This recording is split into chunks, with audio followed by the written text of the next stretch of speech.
Call to order the public session of the Monday, September 11, 2023 meeting of the Averill Park School District Board of Education. I'm going to ask folks to rise right now. We're going to do something before we do the pledge, but I will ask folks to do this. We'd like to have a moment of silence today. We mark the 22nd anniversary of the terrorist attacks of September 11, 2001. On that day, planes crashed and killed 2,976 Americans in New York City at the World Trade Center, near Washington, D.C. at the Pentagon, and in rural Pennsylvania, where United Flight 93 crashed in a field. 9/11 is a day that changed our nation forever and is a day we will never forget. Let's now take a moment of silence to honor the victims of September 11th, the brave first responders on that day and afterwards, and the members of the armed forces who died since 9/11 attacks in service and defense of our nation. Let's just take a moment now.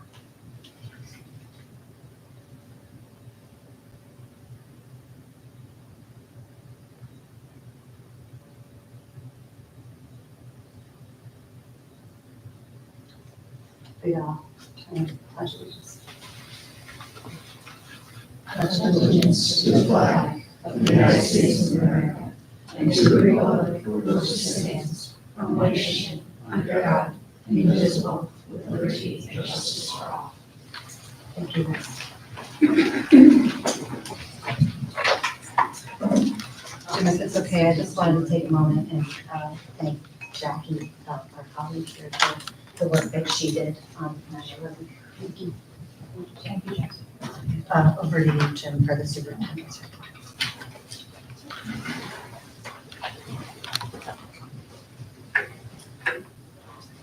All right, thank you.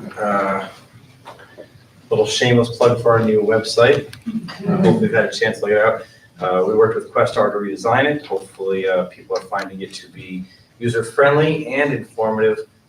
We are really happy with the way it came out. The platform we were using was no longer being supported, so we needed to undergo a website redesign, and Questar did a really nice job in helping us out as our BOCEs. So we are very pleased with it. Just wanted to quickly show that to you. A pretty short report. One of our board goals, as you know, involves student engagement, and we had some good news from our athletic director, Mark Bubniak. Part of our efforts to engage students, we had an increase this year in the number of student athletes registering for fall sports. And if the board members from your retreat, the concern with students not engaging and not participating in behaviors that we kind of would consider to be standard as we grew up, right? Dating, driving, working, those type of things. This was a positive step for us that our number of students who are choosing to engage in athletics went up. It went up pretty good, pretty sizable number there from year to year. So encouraged by that as we continue to try to engage our students with a variety of activities. Wanted to thank Linda, actually, who's here, and her involvement in this grant here, the records management grant. We have multiple grants going on in the district, and we try to use that as much as we can, and helps to ease the burden on our local taxpayers, which we know is important as we try to use our limited resources. That grant for about $50,000 is to digitize our records, something that needs to be done, and you can see through there, we'll read it to you, what we've been able to do in terms of getting our records into a system that will be allowing us to be able to access them going forward. Third, wanted to thank the town of Sand Lake. They've been working with Mark Primo, our transportation supervisor, and Mark Bubniak regarding getting signs. Those signs have been ordered. There's going to be one that's going to go on 43 and one that will actually be on our campus here. There's one there now, but we're going to update it and make sure we include all the state champions on there. So we're thankful for their help and their support.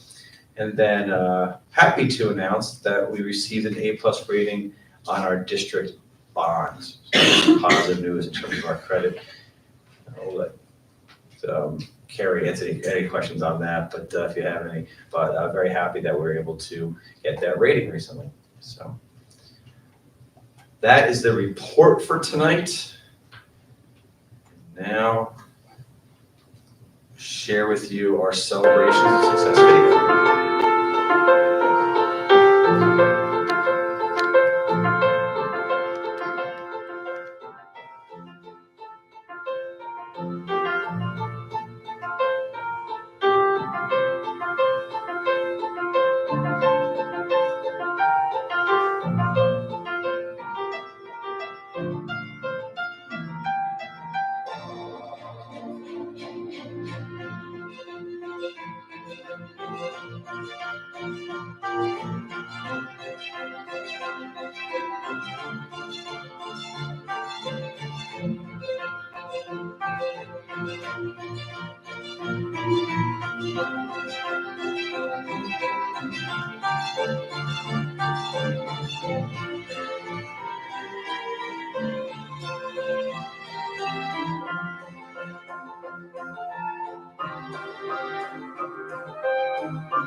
So it has been a good opening. Hopefully that video helped to highlight that. Very happy with the way our first 2 days with our employees went, and very happy with our now 3 days with our students.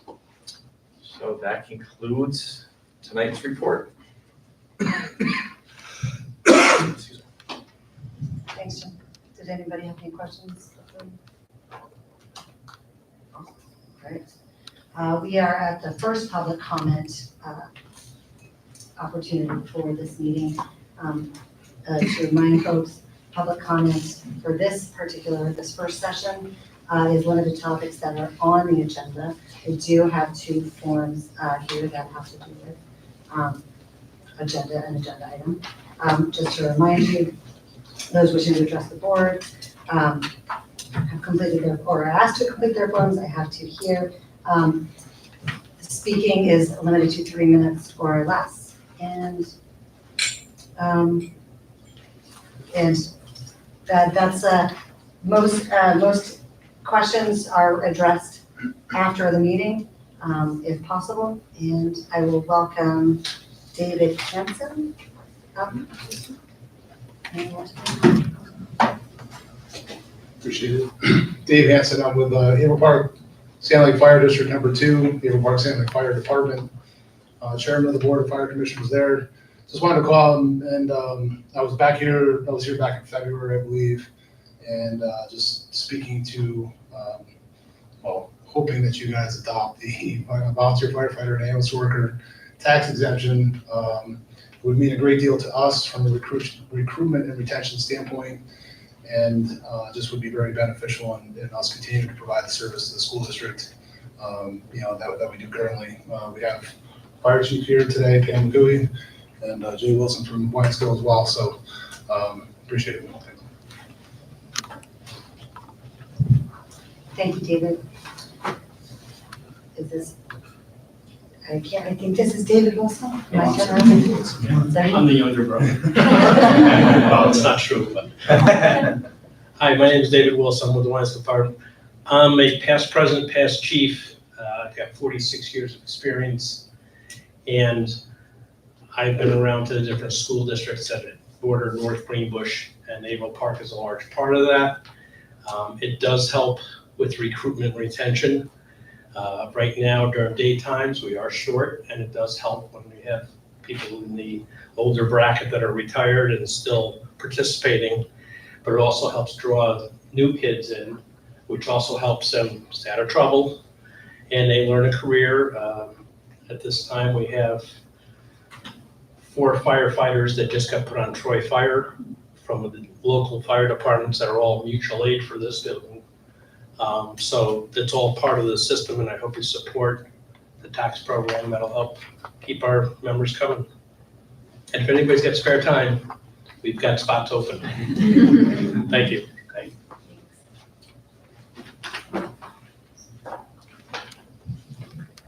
Thanks.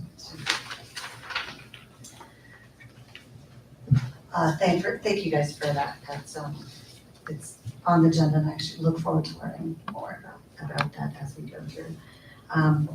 Okay, approval of minutes. If it's okay, I think we would approve them each separately, just because we had a different mix of folks at each meeting. So can I get a motion to approve the minutes of the August 14, 2023? Adam and Megan, any discussion? August 14. Okay, all those in favor? That is unanimous, all Well, those, I wasn't there, so. any abstaining? That's all. One abstention. Sorry, so it wasn't quite unanimous. Yeah. All right. It passes. Approval for the minutes of August 29, 2023. Megan first, Jesse second. Any discussion? Okay. All those in favor? Myself, Megan, Jesse, and Jackie. All those, any abstentions? It's a hard word. We have 3 abstentions, Adam, Michelle, and Jesse. Okay, but it passes with 4. And a motion to approve the minutes of August 31st, 2023, Megan and Jess D. And any discussion? All those in favor? We have 6, and any of those in abstention? Adam. Okay. Can I get a motion to approve the consent agenda items for business or personnel and special education? Adam first, Megan second. Any discussion for consent, business, personnel, or special education? Any discussion? I have a couple things I want to note. I wanted to thank the Averill Park Wrestling Association for their donation to the district. I also want to thank the Averill Park Booster Club for their donation to cover field rental fees and transportation and some of the fall sports. And then I also want to acknowledge Mike Melanfont. His retirement is on here, and thank him for the service to the district and wish him good luck in his retirement. I know it's not right away, but that's when we're approving it, so. That's what I was gonna say. Thanks, Jesse. Okay. Anybody else?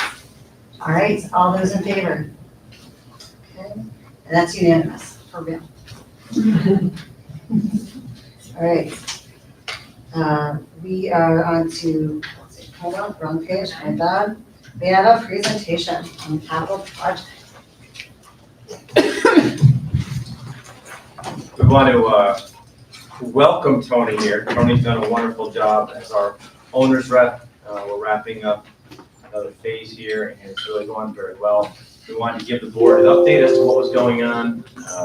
A lot of work to do, and he's going to kind of show us what's coming up as well as what's happening. So thank you, Tony, for all the work you've put in so far. Thanks for the opportunity to give an update today. I've got quite a few slides here, but I'm going to plow through them pretty quickly so that you have time for questions and we can go back and look at any of the detail. So just for those who are new to the board and for those who haven't necessarily been paying attention to the capital project, we've actually progressed significantly through the capital project over the past 12 months, and did an update about 12 months ago.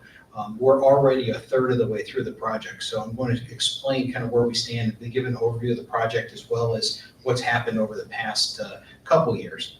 The capital project is a $28.5 million investment that was approved by the voters on October 12th of 2021. It's focused primarily on health and safety and infrastructure improvements at all 7 district buildings, and it's broken into 3 primary phases. Phase 1, 2, and 3. Phase 1 focuses on the bus garage, overhead door replacement, roof restoration, and district-wide door hardware security improvements. Phase 1A was an accelerated component for the Algonquin Middle School boiler replacement, West Sand Lake, and bus garage water heater replacements. And Phase 1B was an emergency project for the replacement and upgrade of the fire alarm system at the bus garage.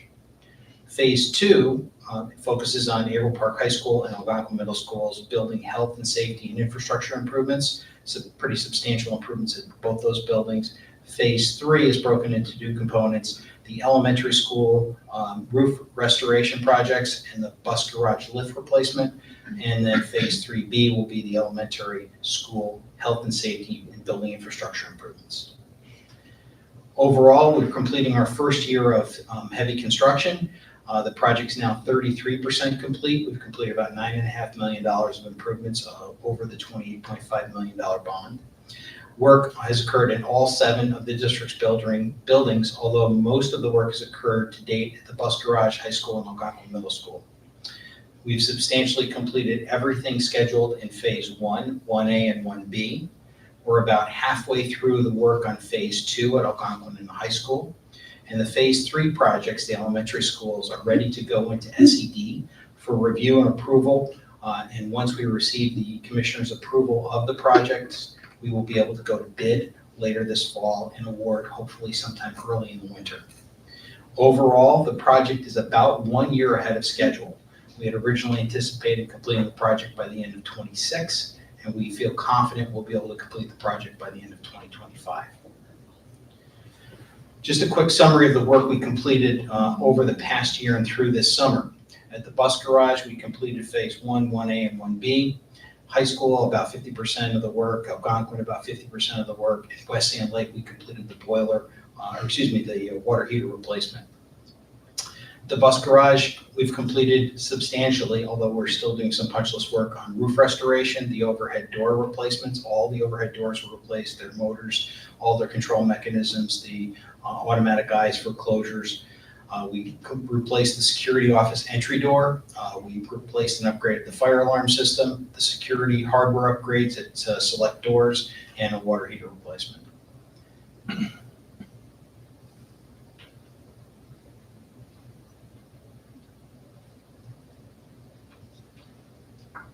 At Averill Park High School, we've restored the planned areas of the roof. This is a partial roof restoration. The plan was not to replace all the roof or restore all the roof. We replaced the significant portions and restored them. The main entry, we added a security vestibule and security glass at the transaction window to allow visitors to check in before entering into the building. At the bus atrium, we've replaced the storefront and the thermal brakes, along with installing a mechanical air curtain system, which will blow hot air as people enter the building. That's been an area that's plagued the district for many years with being too cool over the winter months and really creating kind of an icebox condition around that area of the building during the winter months. In the district and main office, we've improved mechanical ventilation by adding package air conditioning units into the main office and in the district office, as well as some new unit ventilators and some rooftop equipment to provide cooling. We've also created a security vestibule for the district office. In the high school, we've upgraded and added ventilation and mechanical improvements in the restrooms. We've replaced the water treatment system. In the cafeteria, we've replaced the old walk-in cooler, installed new grease interceptors, and laid out for new serving lines that were replaced in December. We've also replaced the gym bleachers, and we've added security hardware upgrades throughout the building. This is a plan that shows the affected areas of the building where we were with summer construction and summer school activities, and some of the progress photos.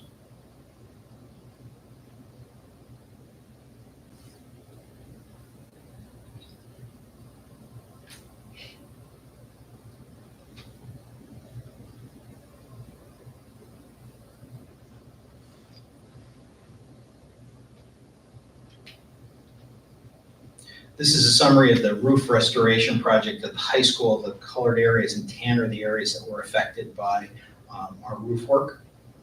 This shows some of the, this is the solar array coming down and the start of the roof restoration. These are the finished products. You'll notice that the new roof covering is now white, which is a significant benefit for reducing solar gain in the buildings and improving our heating efficiencies. Algonquin, we did roof restoration as well, a complete fire alarm upgrade, which took the entire summer. We're currently working on the chimney reconstruction portion of the project, upgrading the main entry. We've also added security vestibule there and a transaction window as we've done at the high school. Upgrades on improvements to the main office that were affected by the new layout for the security window.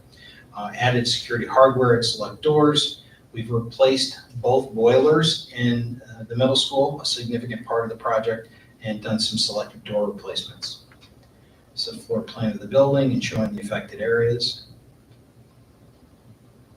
And some of the progress photos before.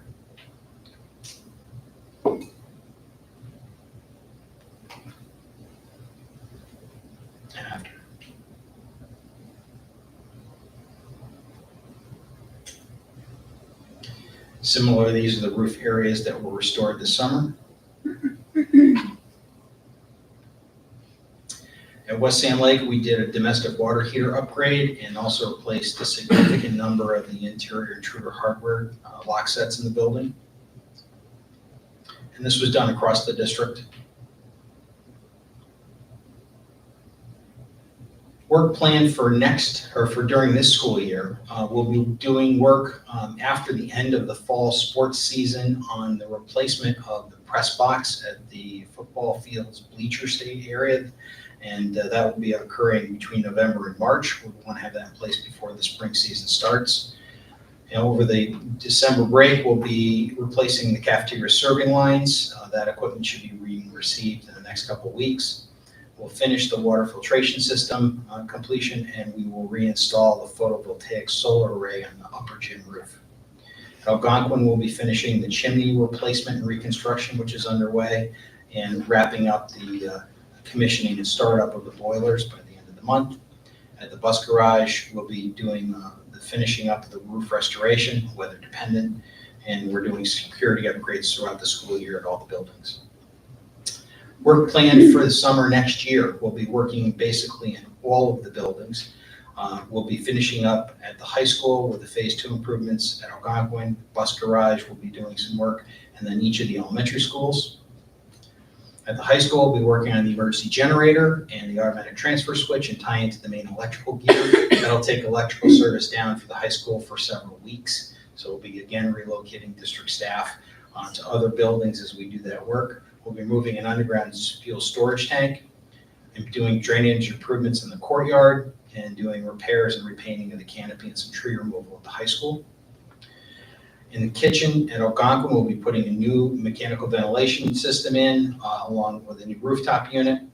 We'll also be doing significant classroom window replacement and masonry work in the courtyard bordering classrooms, and we'll be doing some septic system equipment upgrades as well. At the elementary schools, we'll be doing roof restoration projects at West Sand Lake, Miller Hill, Post and Kill, and George Washington, and we'll be doing lift replacement work for the service lifts at the bus garage and safety upgrades at each one of the buildings. The planned work for the fall 24 through fall 25 work seasons will be at the 4 elementary schools, which will completed work at the other buildings previous to this. At West Sand Lake Elementary School, we're doing security entrance improvements, which will include a secure vestibule, as well as other improvements, select door replacement, restroom improvements in the oldest portion of the building, kitchen exhaust and equipment replacement, a boiler replacement, hot water circulation system improvements, domestic water treatment and filtration systems, and fire alarm system replacement. At Miller Hill, very similar improvements. Primary difference here being cafeteria ventilation will be included, as well as chimney restoration at the building. Post and Kill, very similar to Miller Hill, same types of improvements. And George Washington, similar replacements with some window work, as well as some other mechanical upgrades that are required in that building.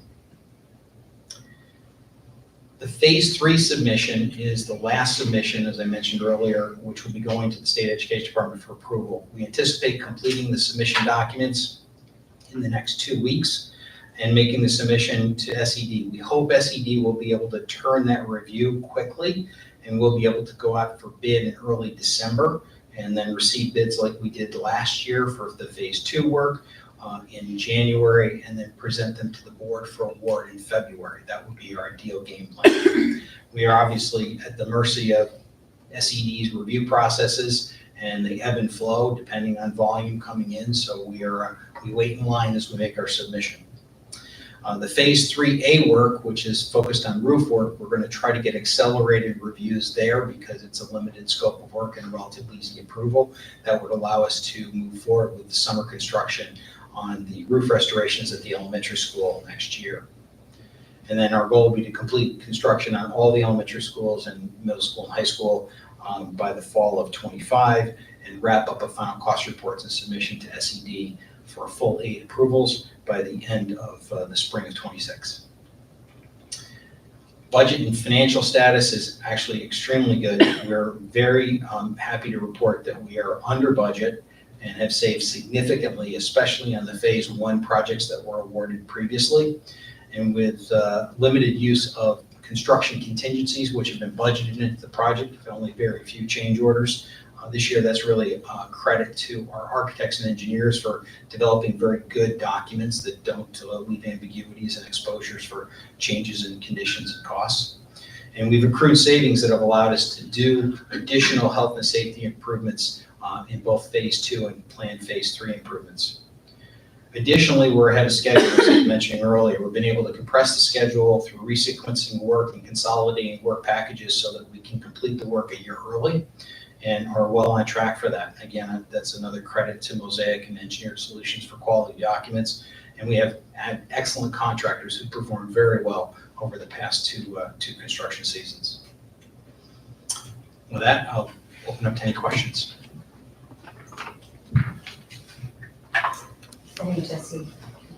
So first I want to say thank you for your good oversight of this project in this climate with things being backordered and supply chain issues and even labor issues. I'm really impressed. And the cost is lower. So, I mean, kudos. There's so much good things to say. I have one question in regards to the PV panels on the high school. Are we replacing them or are the same ones going back on? We are reinstalling them, and I thought for sure we would be replacing them. So last year we did a survey before we took them off the roof to see what their functionality was. And after testing, they were like 97, 98% efficiency, and they're not young panels. They're, Yeah, that's 10+ what I was years. thinking, which is, and I know historically, I mean, I know technology is getting better all the time, PV panels degrade over time, so that is awesome to hear. That was my concern. Yep. You answered the question. Thank you. A couple of times recently over the process of getting updates and stuff, it was talked about how we need to start the planning for the next capital project because it's kind of like the Golden Gate Bridge, right? By the time you finish, you got to start again. So what is like the timeline on that for getting that started? Sam and I came in sort of at the tail end of this one. Like a lot of the development of this capital project took place prior to us being on the board. Yes. And then when we came onto the board, it was, at the point where it was voted on. So what is the process for getting the next thing started? And obviously for the benefit of our newer people too, who haven't been through it either. That's up to the board and the superintendent, but our recommendation has been to the facilities committee and the superintendent that we start that process now for review of not only our building conditions issues, which are underway with Mosaic. They've been engaged to do an update of a 5-year building conditions survey and create a forward-looking capital plan.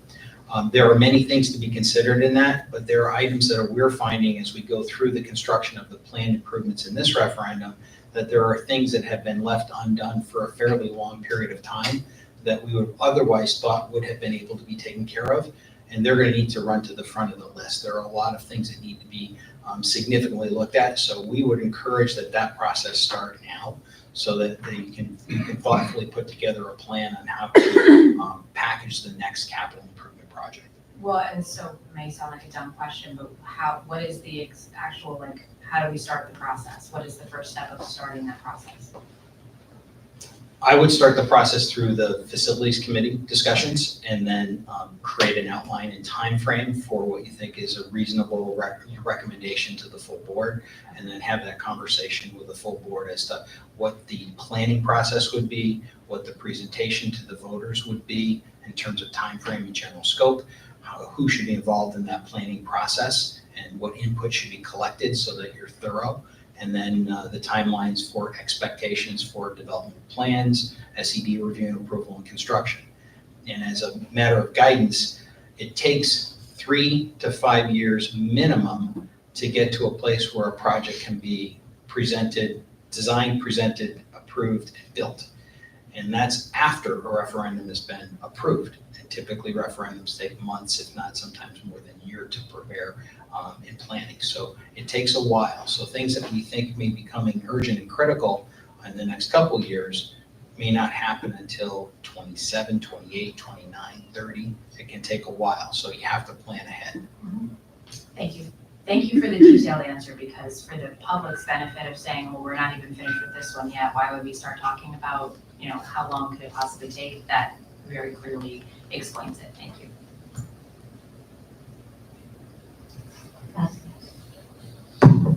Tony, on the list of things that I really don't think I'd ever encounter, we got Bigfoot, unicorn, and the contractor telling me he's going to be done a year early and charge less than anticipated. So thanks for knocking one of those off.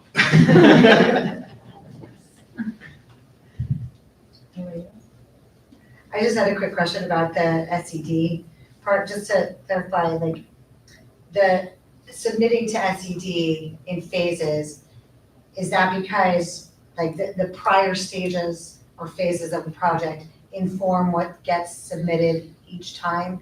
And then the piggyback question of that is that the same sort of thing where if you have your engineers and architects, like, if they do, clearly they've done a really good job in facing towards us, towards the client, I guess. Does that inform how the SED review goes as well? Like, they're on the ball in terms of our experience with them. Does that smooth the process or speed the process with SED as well? Those are two really good questions. So the first question is, phasing has very little to do with anything related to getting SED approved early. It has everything to do with how the project can be planned and construction documents prepared and put together so that they can be thoughtfully prepared in a holistic way. So we typically breaks up the scopes of work into things that we can also build within certain periods of time. So we don't want to overwhelm. We could design everything in one shot and then put it out to the market to bid, but we only be able to build it over a 3 or 4 year period.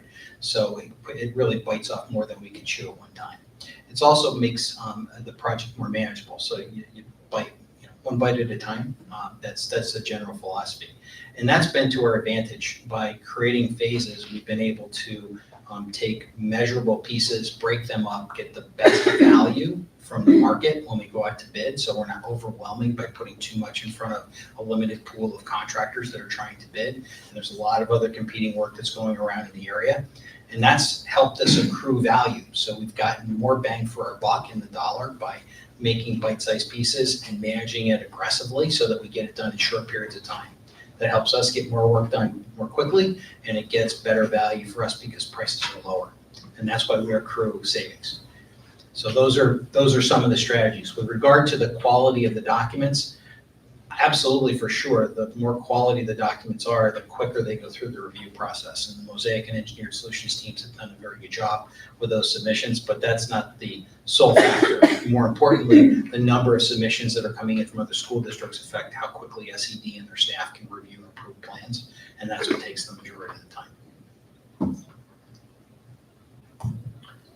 Just a couple quick things. Again, I want to thank Tony. I'm sure he does a nice job in his other projects, but he's a Averill Park resident and graduate and parent of, and I think, as you probably can tell, it's a little bit of a labor of love as much as professional. And we thank Tony for his dedication to this. And also, it's been hinted about Mosaic. We made a tough decision during the course of this process to change architects, and we could not be happier with the job that Mosaic has done. It was a great move, and really thankful for their work. Both Callie and Jesse, who have done a fantastic job. And Megan, I think your question is spot on. It's something that we have talked a lot about, Carrie, Tony, and I.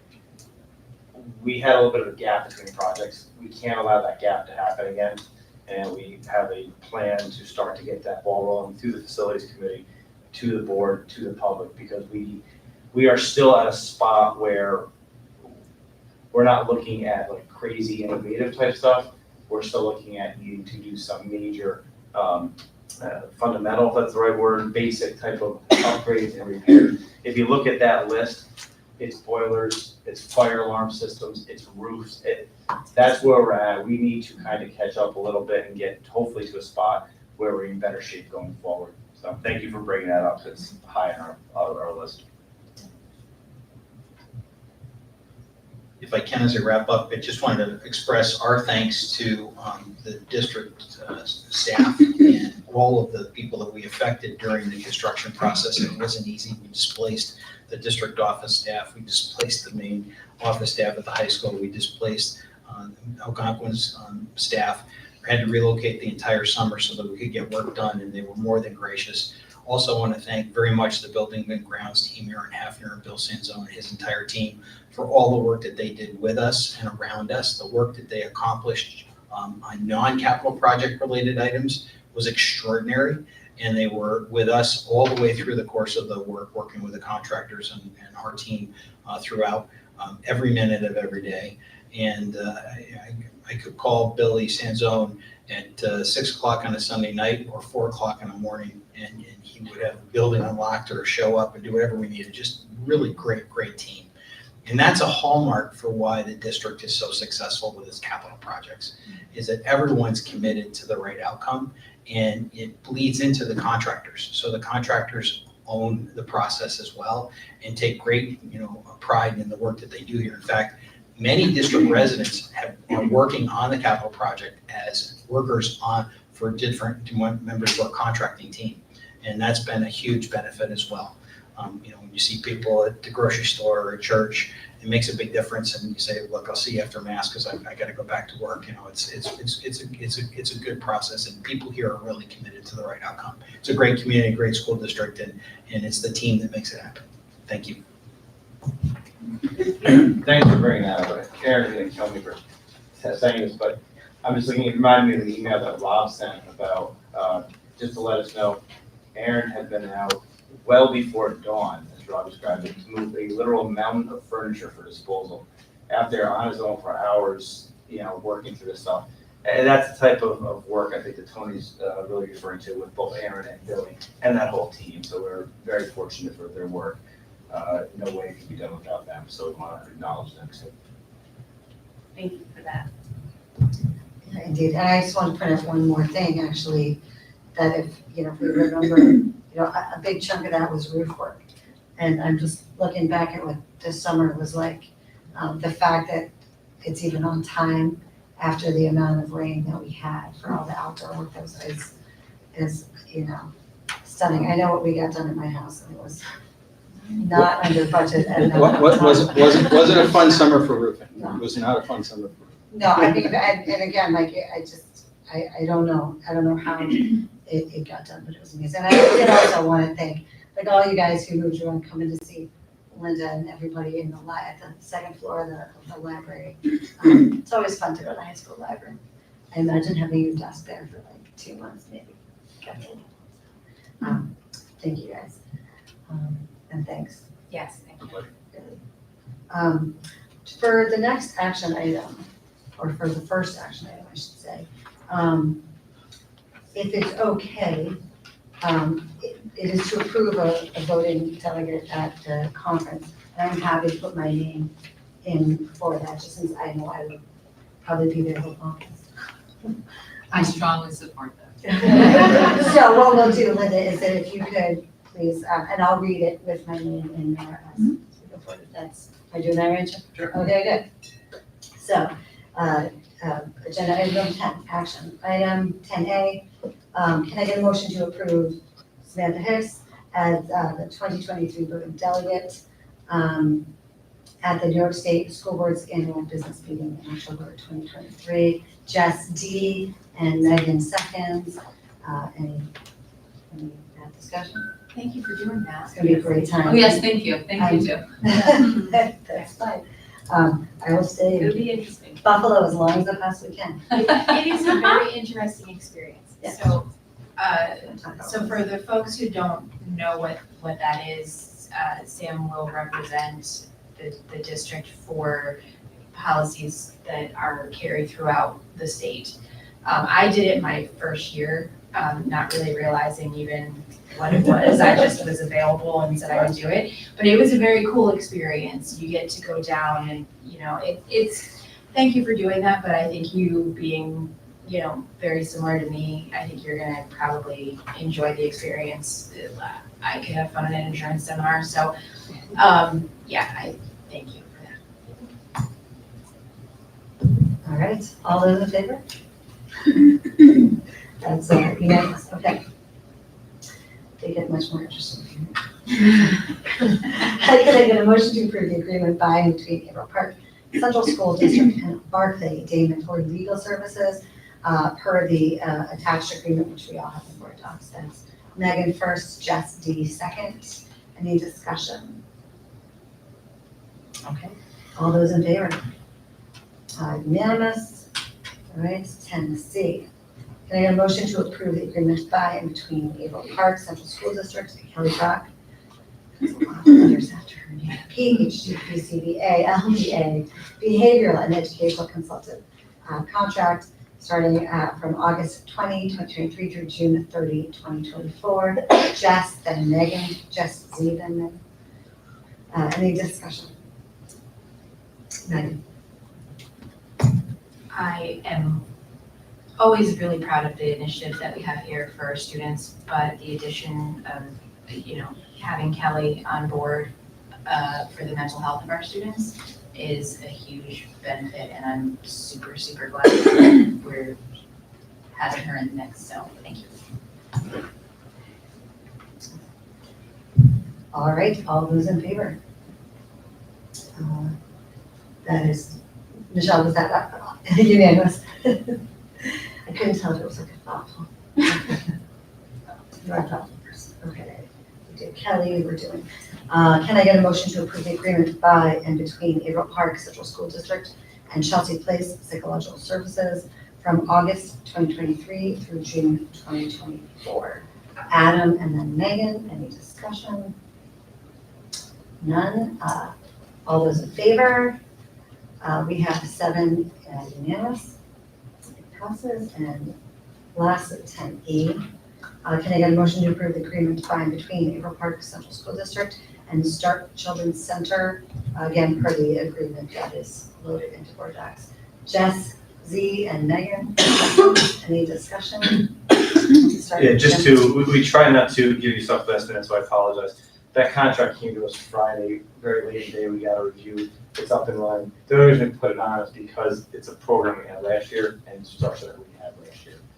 We talked a little bit about the budget process, so I think the board is well aware of it. Last year was a pilot program, went very well, and this year looking to continue it. This gives us our second partnership with the Start Center.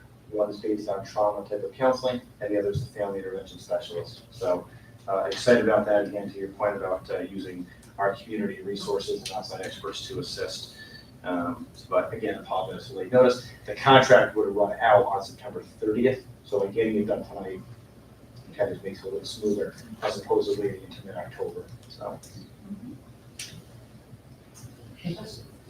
All right, all those in favor? And we have 6, why can I not say that word tonight? Any abstentions? And Michelle's going to abstain.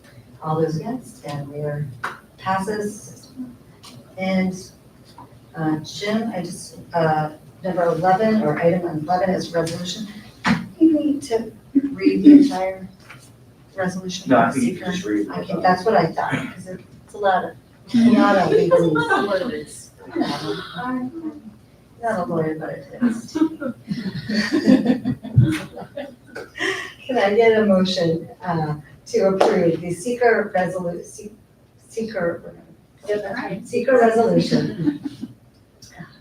Approve the seeker resolution involving upgrades and renovations to existing facilities at Averill Park High School, consisting of the purchase and installation of security enhancements at the high school and any related work. Jackie and Jess D. Seconds, any discussion? No? Any discussion? All right, all those in favor? Unanimous, thank you guys. And we're on to informational items in our agenda. And Jim, do you take that over? Just for We don't. So again, just part of the capital process, we passed a resolution for change orders to just be noted. You already approved the documentation you need to, so just a noting of what's been done. These are, it's the amounts that are, we don't have to approve, we just need to know about them. Correct, it's under the threshold, I guess. And we only need detail if anybody needs detail. Discussion, number 13, discussion, as we referred to earlier, of the volunteer firefighter and ambulance tax exemption. We're getting this started early, just in the budget. We're not even in the budget process this year, but we won't have all the information, so Jim, I'll go back to you. Thank you. I was gonna set it up for Carrie, who's gonna kind of talk through. As the board knows, some of the board knows you're here for, there was a previous exemption. This is kind of similar to that one. We've talked about it before. We didn't think we were gonna make the deadline due to the timing. We have until March for this time. So we wanted to get this ball rolling early, to give you plenty of time. And then really the purpose of tonight, I think, is for Carrie to just kind of give you a general kind of overview, general sort of timeline, and really find out from you what you need in order to make the decision. The next step, if you so choose, would be a hearing. And then after that would be an actual resolution to approve it. So you do need to do a public hearing one way or another if you decide to go forward with it before you do it. You could choose not to do that as well, but if you get to that point, you have to do it. So. Okay. Yep, so the firefighter and ambulance worker exemption was passed in December, and like Jim said, it was a little tight from last year in order to get it done by March to affect this year's state taxes, so we wanted to wait until the fall to bring it up again. It was mentioned earlier, the goal of the exemption is to help with retention and recruitment of our volunteers within the firefighters and the ambulance workers.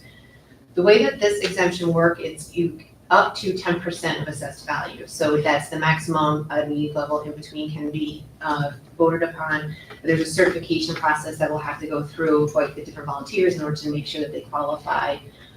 There's also a piece about 7 years of service, a minimum between 2 and 5, and that's also something that would be part of the resolution. And to qualify, the house, and they need to be primary residents of the house, and it has to be serving the jurisdiction that it's in. So if you had, for some reason, somebody from Saratoga serving in one of our volunteer firehouses, they wouldn't qualify because their house would be in Saratoga. So it would have to be within our jurisdiction in order to qualify as well. There are some other resolutions that you can pass for unremarried spouses of firefighters. So if some have like a 20-year service and being qualified for the exemption, then their wife can also qualify for the remainder of the time that they have the primary residence there. And then there's also an exemption for unremarried spouse of somebody who is like killed in line of duty. So Can you explain that's that again? The 20-year spouse thing, I did not follow that. So if you have a volunteer firefighter who has 20 years of service and they pass away, their unremarried spouse, as long as they stay within that residence, their primary residence, they can take over that exemption even though they weren't the one who served. So it's based on years of service with the district. So you're Right, but, so if you're, all right, so I have some, finish, I have some questions. Yeah, so there's another one too for unremarried spouse. If after being in the exemption for 5 years, if the spouse is killed in line of duty, they can also retain the exemption. So those are different choices that would have to be in the resolution also. So there's different decision points, but that's the general idea of the exemption. Starting now in the fall, they have paperwork because there's a certification process to determine who may be eligible. That needs to be filed by March 1st, so we at least need to bake in some time in the timeline for the people who want to apply for it to have the time to file the paperwork and get it on the rules before that March 1st deadline. Just, do you mind if I should ask one quick question before the details? Just was the source of the choices for qualifications. Is that written into the legislation where, here's this menu, that's coming down from the legislation that passed itself, and then you can sort of pick and choose? Do you have to do 3 from column A and 2 from column B, or it's just like pick one, pick all? And the certification will come also through the firehouses, and they will have to certify too, I think, years of service. I think that is in there as well to make sure that the person who's submitting for the exemption qualifies. So, yeah, so I guess I don't understand if, I get the whole, if somebody dies in the line of duty, I get that. But if somebody just passes away, they have 20 years of service, how long after their service ends do they maintain this tax exemption? My understanding is as long as it's their primary residence. If they move to Florida, it does, or they move, downstate, it's not. Until their unmarried spouse dies. So say And you're they married stay- to a volunteer and they fireman, stay in that, but they stay in that residence the whole time. Correct. They can't, okay, unmarried. Okay, I guess I didn't understand that before, it was a forever thing. So even if a volunteer firefighter served for, say we set the minimum 2 years, they get a lifetime of tax? No, I'm they, trying to understand, I'm trying So- to understand. to qualify for, you said that could be the minimum service between 2 and 5 years. You could say Right. anybody who has 2 years of service can qualify Right. for this.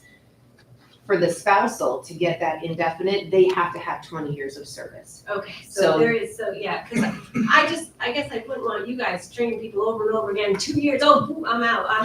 Right. Because They have that's to still not, that serve. doesn't seem fair either. That doesn't seem like that's really commitment to the fire department. That seems like you're getting the benefit. And that's why you're doing it. And I know you folks don't do it just for the benefit because you're doing it now without the benefit. So, I don't want you guys to waste your resources on training people that are just gonna turn over either. I think my understanding is once if they stop serving after 2 years, like they don't get the benefit anymore. Because they're gonna certify they're not in the department anymore. I'm going to answer some of these questions, but So, I want yeah. to speak up. So we will provide a list of eligible volunteers on an annual basis at the end of the year. We're going to look through our roster and say who's eligible and who's not. I think I provided an example of that from last year. And yeah, that'll change from year to year. 2 to 5 is an election on your part and as part of the adoption. So you can choose a minimum of 2, you can choose a maximum of 5 for requiring eligibility. Most people have chosen 2 years, the county and the town. That would be our preference as well, just because somebody's there, even if they're giving us 3 or 4 or 5 years, some people don't get out for very long, some people are there for a long time. But, yeah, you can't really take it. It's like if you're there and you're going through the training, I mean, you pose 180 hours of instruction to be an interior firefighter, you're not making that commitment. And even if you do, and you only do it for 3 years, it's still valuable to us. Okay, well, that's good to know. Beneficial, yeah. Thank you. Can I add one thing to that? The big factor here is they have to own a house in the district. Yeah. And a lot of our firemen that we're recruiting now are young, and they don't have a house, they're renting, and so getting them to commit to purchase a home in the district is the big factor. And then trying to maintain it there for a little bit of a break, it's hopefully gonna help. And then again, if they're new, they have to do every year they have to make their points enough to be active enough to help us. And then they do that for 20 years, and then after 20 years, they turn around and say, okay, you're good for the rest of your career. And by then, you're pretty much got them hooked. Yeah.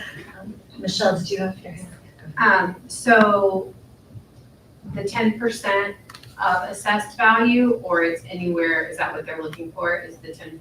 The law says, up to 10%. Up to, so that would be part of the discussion. And then the other question is, do we know about how many that you have currently that would qualify? Yeah, so Do you have we'll those numbers yet? put together a whole presentation to the board with estimated, number of firefighters, what the impact could be to both the community, the other taxpayers, because essentially it's taking some assessment of the roles, what the impact would be to the volunteers as well. So we've put all of that type of data together for you. Okay. We've been do a presentation on it. Can I just have a question? So, for somebody to qualify, I'm guessing you're gonna have to have a certain amount of hours you have to serve per year to qualify as a person that you would. The law, Like, I'm not just gonna sign up, take the course, but not actually do anything. In terms of active So service it's- hours, is what you mean? Yeah. it's a bit subjective, and I think it was intentionally written with some subjectivity involved, but it's basically eligible members of the board, if I remember the exact language. And that makes it subjective to the governing, to the authority having jurisdiction over the department or company if it doesn't have a fire district associated with it. So each district or department can determine who qualifies as an eligible member. There's not anything explicitly written in general municipal law or town law about exactly what that is. It doesn't have to only be firematic. It can be based on, your activity level. it's based on a metric that each department or district is going to set or assign for themselves. We certainly, I don't want to say it's self-policing, but we don't want to just let anybody come in and do it because we don't want to deal with what you're saying, with people coming in and just doing it for the tax benefit. We want to reward the people that are really involved in doing their things. But we want to reward a range of that because as volunteers, you might have somebody who shows up 20% of the time, you might have somebody who shows up 100% of the time, but they're all It valuable. all matters. Right, Yeah, right, absolutely. from a volunteer standpoint, they're all valuable, so. So you would work on that list and you would work with Carrie then? Yeah, we already did that last year because the town, the county, and fire district itself already adopted the exemption, so we already produced that list once. And then provided it to the Two other questions. One, do they also qualify for a town tax break as well, or just school? All, anybody who adapts it. Anybody who does. Yeah. So And the then- town and county have adopted it, fire district as well. Okay. And then, you mentioned you had to own a house in the area, so say I live in, Sand Lake, but I volunteer in Nassau. Does that still count? Because it's the same school district? How does that work? Or do you have to volunteer in Sand Lake because you live in Sand Lake? Volunteer. I'm just curious. Is Is it within the school depending- district? Depending on where the exemption is coming from, right? So if you're anywhere within the county, you can qualify for the county. If you're outside of the town of Sand Lake, if you're within the school district, I believe you could get the school district exemption, but you obviously couldn't get the town of Sand Lake exemption. So it benefits you if you volunteer Right, at the end. and we actually have a few people, we have two members who live in Nassau. Yeah. Just over, they're Poston Hill, just over the line, but they respond here, they originally resided here, they were members here, they moved, they maintain their membership, they respond here, they work in town, and they respond in the day, but they won't be able to get the town exemption because they're not in the town, they are in the school district. The school district is the most substantial of any of these exemptions that we can get. Right. And it's really the one that makes it beneficial, because there's also, from a non-property owner standpoint, there's a state income tax credit that you can qualify for at $250. And so $200 per individual. The town and county adds up to about that. If you don't add in school, and you're only allowed by law to take one or the other. And so we're really looking to improve on the incentive for the, Yeah, being a former EMT myself and knowing how important emergency services are, especially here where we don't have paid staff, and how quick these guys and girls respond. Because honestly, one of my hesitations when I was moving here years ago, we've been here 17 years now, but there wasn't a paid department. I was worried. I was like, oh geez, how's that gonna work? And then I did my research. I'm like, wow, these guys are really good. And that's the thing, so it is a great benefit, just sorry, get off my soapbox, but it's a great benefit that we have such a great community of volunteers out here, and they do a really fantastic job, and I think, getting more, getting volunteers in general for anything, especially something that can be dangerous or traumatic, you see things in that, the things we've seen in our lifetimes is not awesome. So to get people to actually volunteer, to actually want to do it, it is something to help get more people to do it. So I think it's a very important thing. Thanks. Just, and maybe you don't have this information and you can answer it in the presentation. Is this for only current and moving forward? If we adopt it, it doesn't go retro. So if somebody still lives in town or the school district and, 20 years ago put in 20 years, so, they're older now, but they would not qualify because it wasn't legislated then that we could do that, right? Yeah, and I think, going back to Jeff's memo, I'm pretty sure it says you have to have been on the exemption. So if you have your 20 years, you have to at least been on the exemption, to qualify. So if you, Okay. if it was 5 years ago, you stopped volunteering, you never had the exemption, so it wouldn't count. That's the way I'm interpreting the memo that he sent to us. Okay. Like I said, that doesn't have to be, I'm just trying to understand because then that obviously changes the size of the pool. Can I ask a question? Two things. One, I think I would be shocked if it allows to be retroactive, just because I'm not sure how. Well, no, I know, Distributed. but it's also something we need to. Yeah, for sure. So has every town already adopted it in our school district? Or can you I'm tell us sorry, that I when was you, 2%. can you tell us when you do the presentation? If I can reach out to the towns to find out, yeah, because I don't see it on rolls, because it's on our rolls, because they have it, so, but I can reach out to see. North Greenbush is a fire district. So for our approvals, the fire district approves all the members in the Wyansville and Freesville Fire Department as active level. If you had 50 years in and you were not active today or tomorrow, you're not gonna get any of that. Averill Park, because it's such a large school district like East Greenbush is, it encompasses Wyansville Fire Department, Summit to Freesville, Averill Park, Sand Lake, Rosenfeld, Brunswick.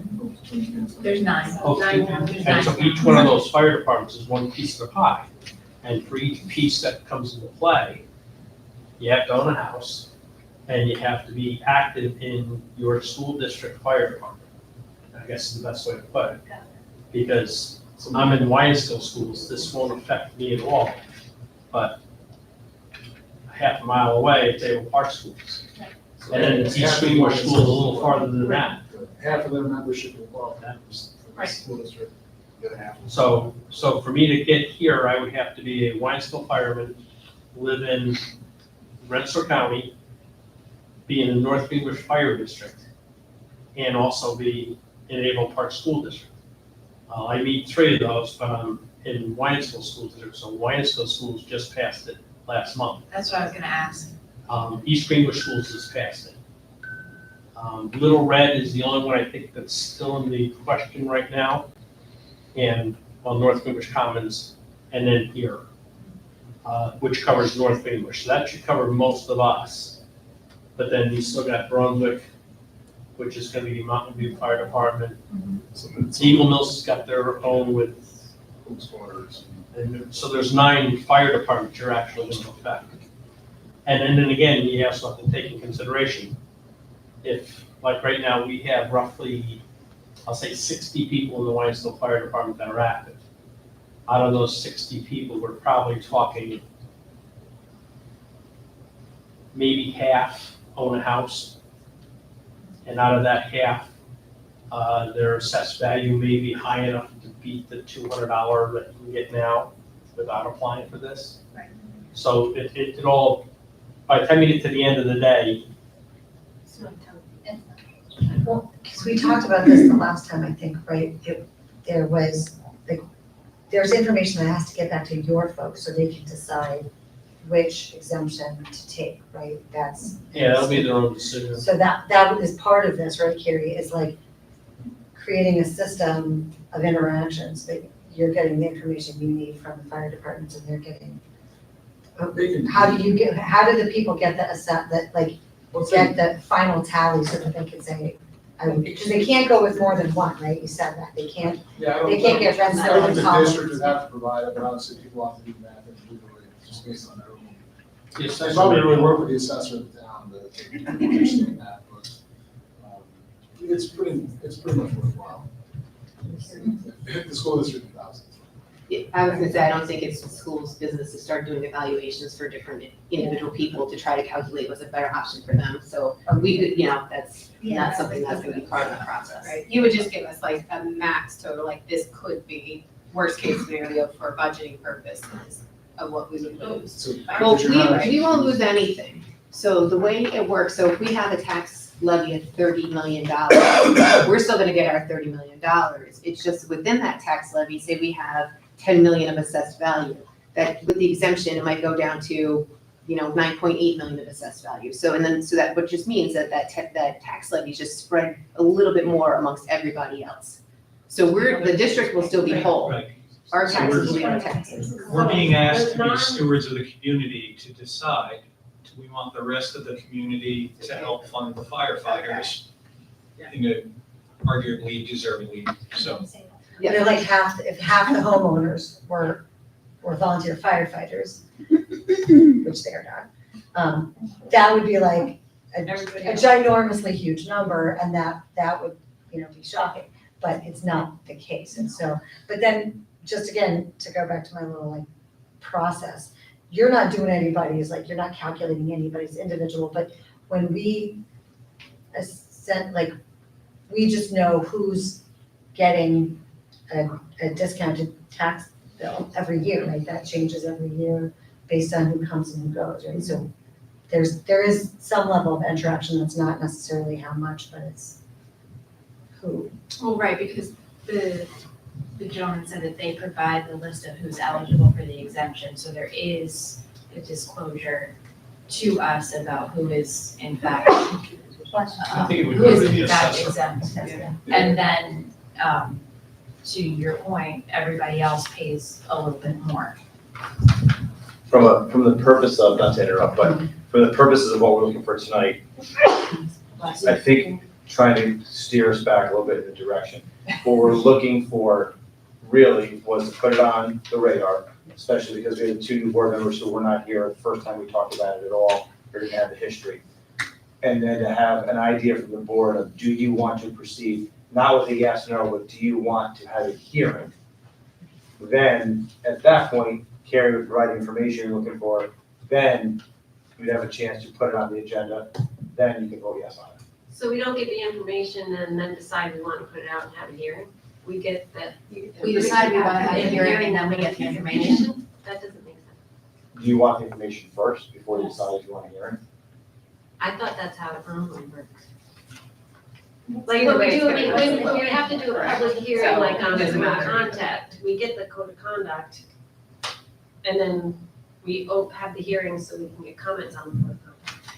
So in my head, we sort of need to have it shaped before we have the hearing. Yeah, I agree. I think we need some data because there's a lot of variables that we can choose from this menu to Right. cater to our needs. And So we want to have a proposal on the table for the public to hear at the public hearing. That was my question, what is the intended outcome of the hearing? Is the intended outcome of the hearing a vote?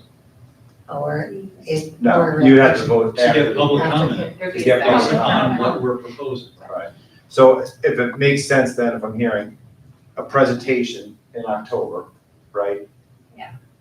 Followed by possibly a hearing, I'll call it November. And then a vote in December. Which puts us right back at the same time frame, you're saying. Well, no, No, we have until March. We have Yeah. until- Last year, we didn't get the process going early enough, Oh, based on okay, when so things that's- came out. I think the Does first that time make we did sense it from was a February. Yeah. presentation, you have the information, and then hearing, and then vote? Not sure about that. Can you say that I was again? just curious how the other schools have already voted on it, so we're here. You said East Greenbush and, East Greenbush and Wyattstown. both Yeah, approved but already. I don't know if I'm just any of them, wondering. I don't know if any of them voted before the March date, did they? Yes. A lot of them, didn't they say it for Greenbush. 20, like they said for the year? East Greenbush actually passed it before this year. They put it in before March of this year. And Wyattstown just passed it Right, 2 months ago. but not by the March date. Well, it's by the next March.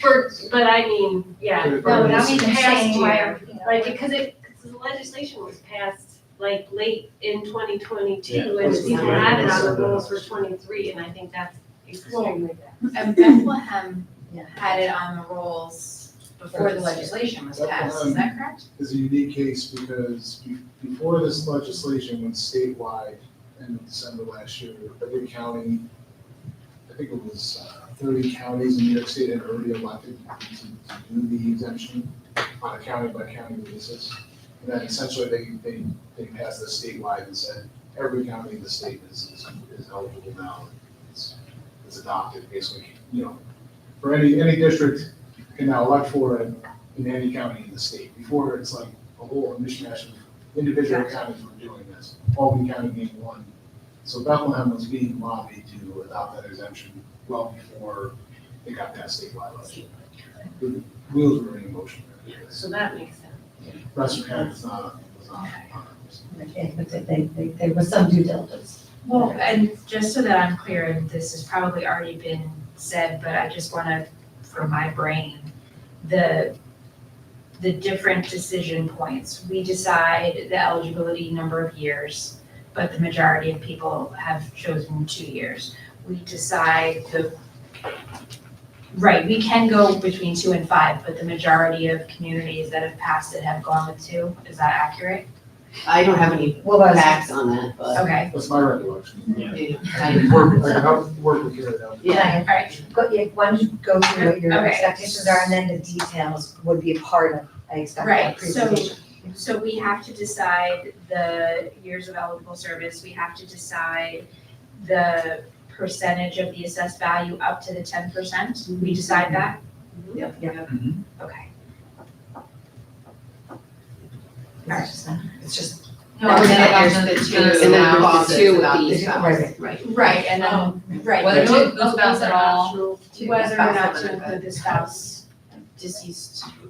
and so, I mean, I think the information that we need is, you know, what is the breadth, like, of the population that's affected, and what does that obviously roughly translate to in numbers? I would say, like, at the extreme end, like, what does 10% versus 5% look like? What does 5 years versus 2 years? And how much How are big we is that spreading over school? the rest of the population? Yeah, and what does that mean for The rest of the taxpayers. Right, because we're asking the community That are to going. carry the weight, which Yeah. legitimately I can sit here for myself and say that having had personal experience with the response time in a very scary moment of my family, I would, any day of the week and twice on Sunday, I would absolutely support it. But the question is, can we, like, what are we asking the community to do?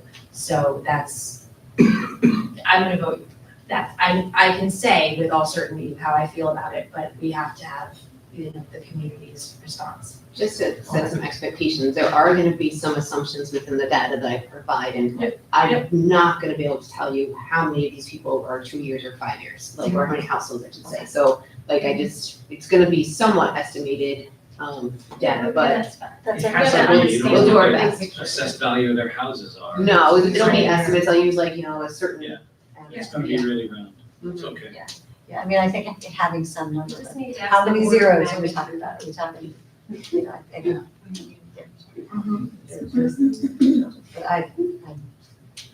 But Yeah. Yeah? Okay. And I just also want to say, like, thank you guys for the information that you guys, are providing, and there's probably gonna be more of that. And thank you, Carrie, that, like, I think we're asking you to put together something that's, like, harnessing, you know, herding cats from a number standpoint, and I do appreciate that. I getting your arms around it is. If I could ask too, because you've been consistent, if you would continue to be here for these conversations, because you're very consistent with your data and your information, so it's helpful for us to have, you know, have that consistency from a member of the community, so thank you for that. Myself, or I'll send somebody from the board or the department, in case I know something going on. Thank you. We appreciate your service. Yes. Absolutely. It's not as important, or it is. It's not as dramatic as that, right? But it's policy. Policy items for agenda item 14, you guys. Again, if it's okay, thank you guys, and good night. Home safe. Do these individually just because they're quite individual in nature. So, can I get a motion to approve, to accept policy 54, 51, supervision of students in school-related activities? No, it's the first reading. I don't want, I'm still learning this, guys. So this is the first reading, and we go straight into discussion on 54 and 51. It seemed pretty self-explanatory. Is this new? Is this No, new? no, it's not a new policy. Okay. It's been there, we just cleaned up some of the language, and tightened it up a little bit, the policy committee did. So I'm sorry, am I not on? Sorry, yeah, so, yeah, so we just cleaned up the Grammar language is a little bit. And so this applies to the high school students as well? Yeah, all students.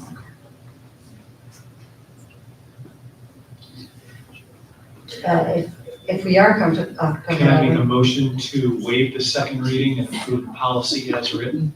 I will second. Megan and Jackie. We're getting there. That was, yeah. All right, any discussion? All those in favor of approving 54, 51, that is unanimous. Nice job. Now, can I make a motion to rescind policy 5300.20 and its regulation, which is 5300.20R, 5300.65, 5300.66, and then 5031? I'd like to make that motion to rescind all those policies. And Justy is gonna second that. Okay. And now we can discuss the rescinding of these. This is gonna sound like a dumb question, but are we rescinding them because they are being replaced? Kim? No. So 5300.20, that is, that has to do with the ski club that the district no longer has a ski club. And then 5300.65 and .66 are both covered in the code of conduct. Okay. And then 5031 has been renumbered to 4321.8, which was approved when we did the 4,000s. So right now, just on, go ahead, That answers my question. Okay. So just to clarify, on the table right now is 14, B, C, D, and E. So rescind those four. Did you include 53, 51? Yeah. Oh, you did? All of them. Yeah. Okay, all of them are included. Any more discussion? All right, all those in favor? That is unanimous. All right, teaching and learning.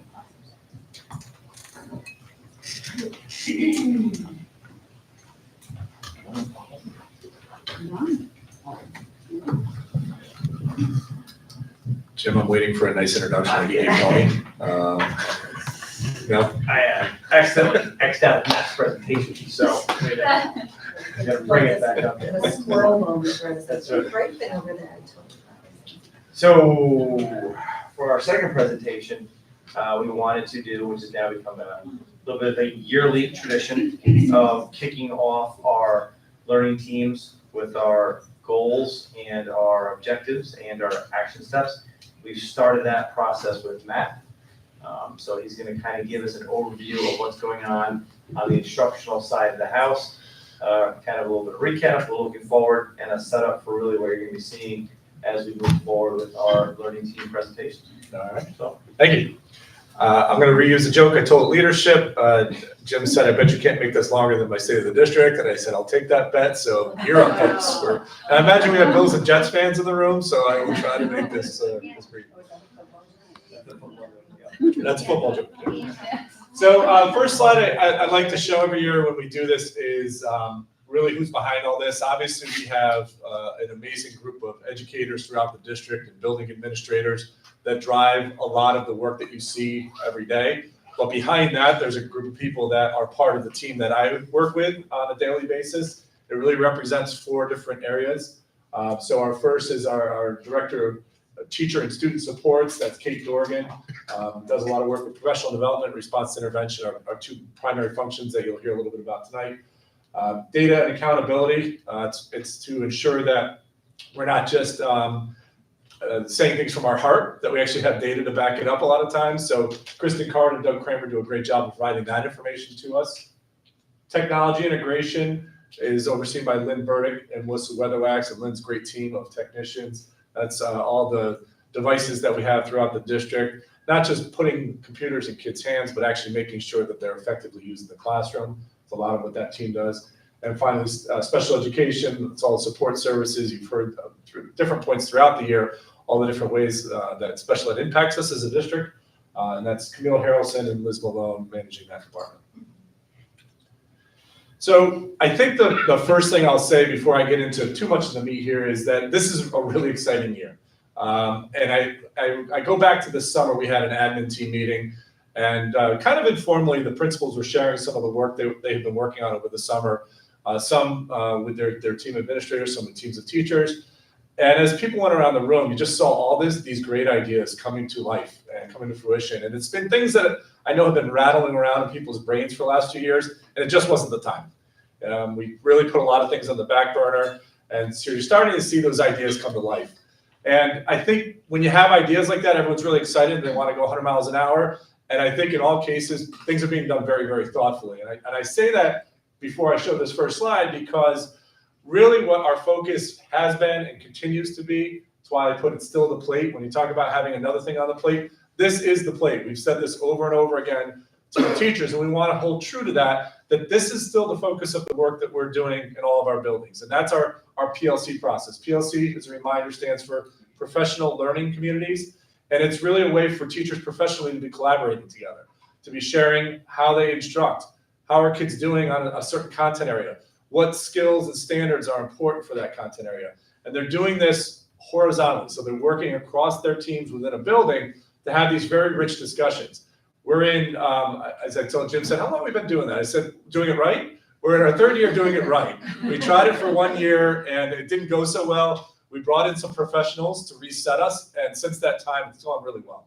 The work is very rich, it's very effective. Listening to teachers talk about the work is really, you kind of get caught up in the emotion of like, wow, you're actually seeing this. Like, this is really great conversation about kids and how they learn. So the PLC process is still our plate, still what we focus on. I guess the one difference up until this year, so I've shown this graphic the last 2 years. 2 years ago, we focused on question number 1, which is what do we expect our students to learn? That's really for teachers to identify the essential standards. The state gives us more standards than we can handle. So the teachers were tasked with pick the 8 to 12 most important ones though. What are the ones that really matter? What are the ones that we want to make sure kids don't walk out of our class without knowing? So that was the focus of year 1. Year 2 shifted the focus, and once you're able to identify those standards, how do you know they got it? How do you measure that? And that was through the use of formative assessments, which are quick checks for understanding meant to inform instruction. So they're done more periodic. That's not the big final exam at the end of the year or the midterm. Instead, they're done every few weeks to say, okay, is my class getting this concept? And if not, I'm not ready to move on yet. So we worked as a district last year on developing those formative assessments so that we would have better ideas as we work in our PLCs about how our kids are doing. And then we could share what works and what doesn't work. Your kids did better than my kids on that assessment. Why? How did you teach that topic? What kind of lesson did you deliver? So rather than move on to question 3 this year, which would be the natural order, we've kind of paused and said, let's make sure we're doing 1 and 2 really well. There was a lot of work done in a short amount of time. There's still teams, elementary schools, elementary teachers have 4 sets of essential standards that they have to develop: English, math, science, and social studies. So they're not done with that work. That takes time. Assessments were new to some people. The idea of common assessments were new. So we want to take more time. We want to make sure the assessments are richer, that they're actually measuring what we're hoping, which are those essential standards. So we decided to pause, not in the work, but in moving on from the work that we started. So we're going to take our time, be very deliberate with it. Very happy that we're doing it that way. And in doing so, we kind of kick off all of our school years with our teacher leader workshop. If you remember, there's a teacher leader for every content area and grade level throughout the district. So we have a high school science teacher leader, we have a 4th grade teacher leader, and we have a K-12 physical education teacher leader. We all come together for 2 days every summer. The last 2 summers, we've worked with the professionals, right? We brought in someone to work with us on professional learning communities to get us to understand, how they're designed, how to do them right, how to do them well. We paused again from that. We're not moving to question 3. We paused this year and said, what are the things within those questions 1 and 2 that we want to actually work more deeply on? And we came up with 4 topics, and I was really proud of how the first day went. It was led by all of our administrators. They broke up into teams of 3 or 4. They were given research on one of those 4 circles that you see, and they presented we broke the whole team up into separate groups and they rotated around, kind of like how we do on retreat night. They did this with all the teacher leaders. So they would go and work for about an hour with each one of those teams to learn about these things, to get that deeper understanding, things they could bring back to their own academic teams. So the big topics were student engagement, right? We talk a lot about the essential standards, but are we really focusing on how we deliver that lessons to make sure we're engaging the kids in that? Effective assessments, I just mentioned. We're building assessments, but we want to make sure they're measuring the right things. Activated teacher leadership. Teacher leaders have been at this, many of them, for a long, long time. And it's the idea of now that we've shifted to less of a department meeting and more of a PLC, what does that mean for the teacher leader? That can be a struggle for some. It's hard to take on a leadership role amongst your peers. And so we spent a session kind of talking about some of those challenges and how they can work through that. And then collective efficacy is a big term in education. Essentially means that if you all believe that you can succeed, you will succeed. And there's a great researcher, John Hattie, who has studied mounds of research in education. The number one impact on education for our students' achievement is collective efficacy. So we spent time kind of working with our teacher leaders about this with, again, the idea that we'll go deeper with those topics this year because we've paused from moving on to question 3. As a reminder, or for those that are new to the board, this is a multi-step process from that summer workshop. You, of course, set your district goals every year, and we appreciate that those have kind of remained steady for the last few years now since we changed number 3 a couple years ago. From those district goals, the teacher leaders are all part of what's called a BLT, a building learning team.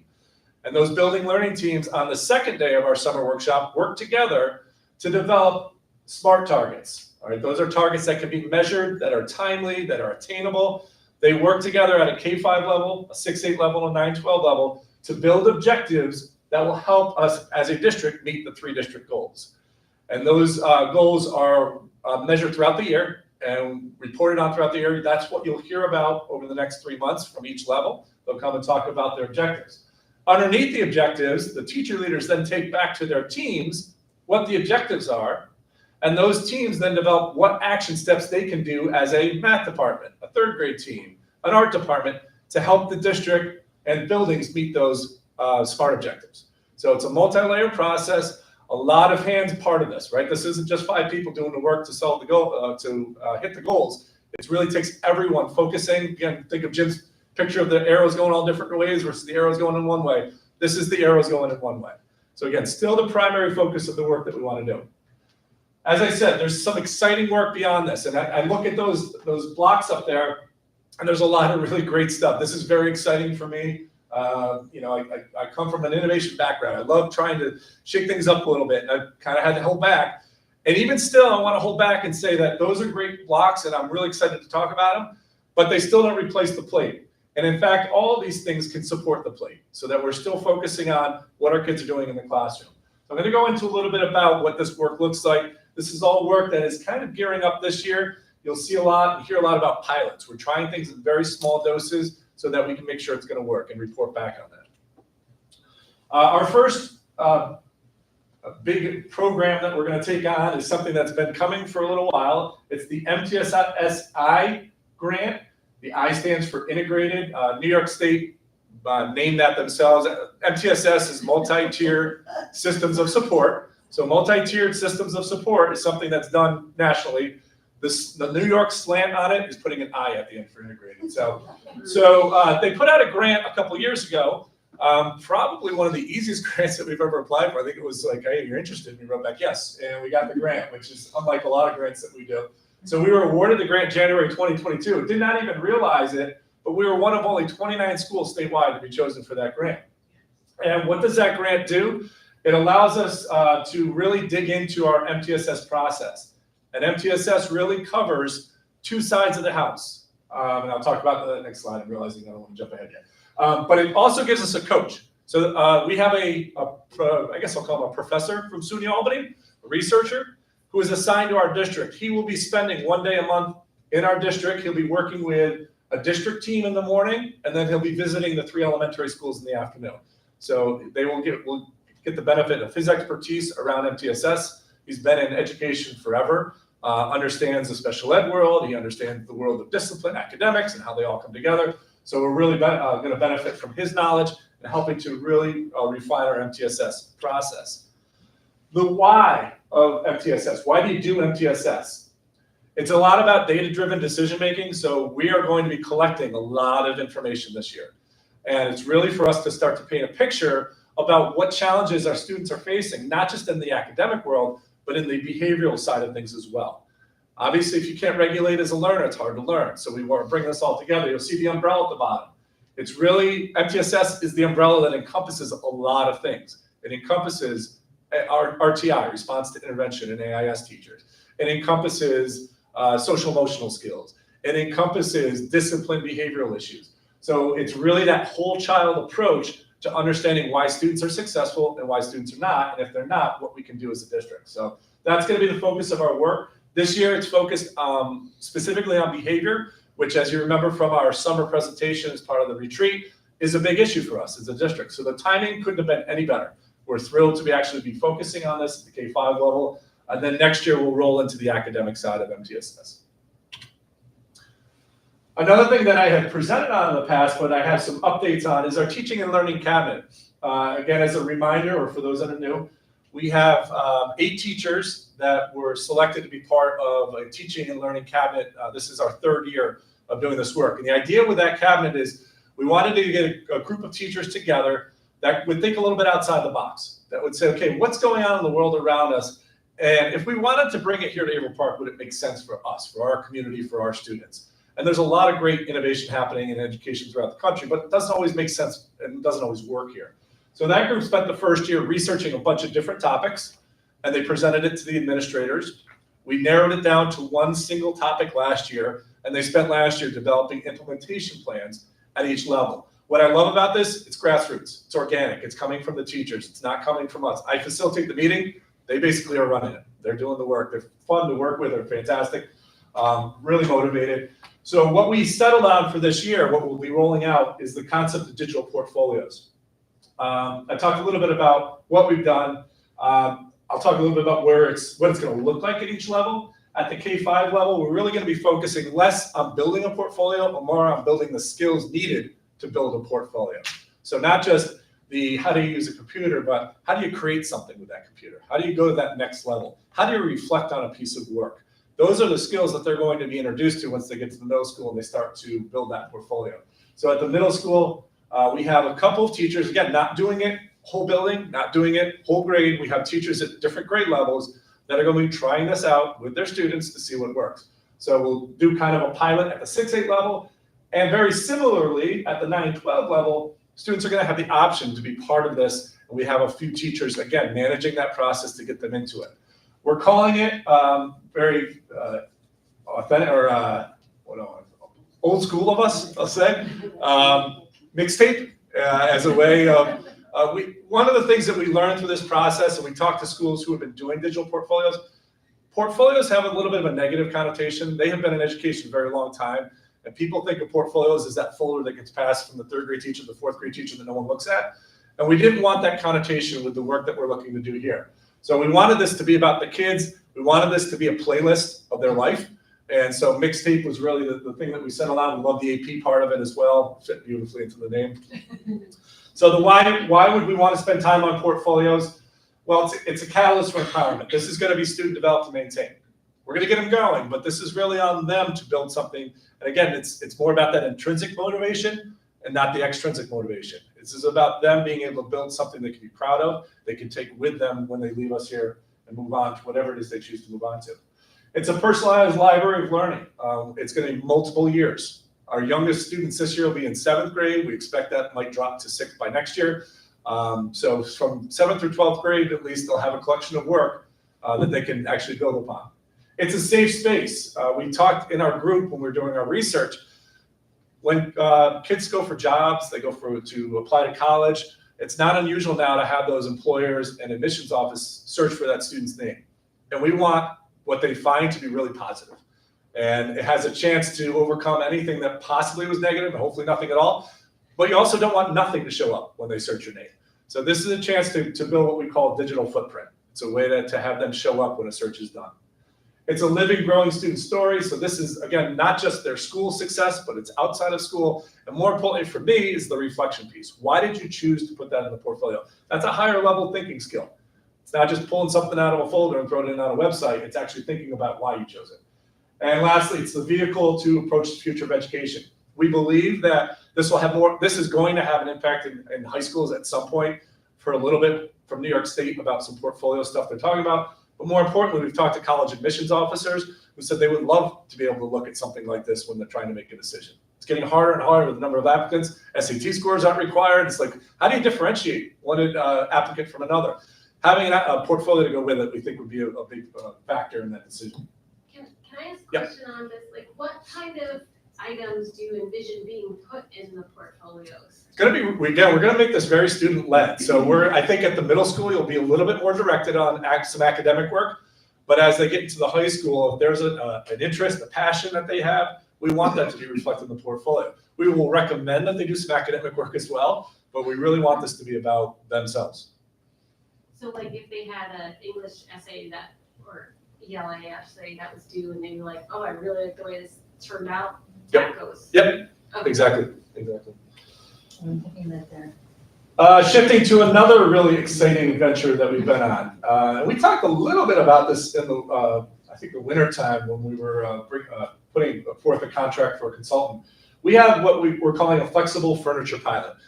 We were able to use some stimulus money to fund this, and we selected, actually at the time, 10 teachers. One of the teachers has since left the district, so we're down to 9 teachers who received a lot of professional development around the idea of what space can do for your teaching. And I put on the first bullet something that's very important to me. This pilot is not about stuff.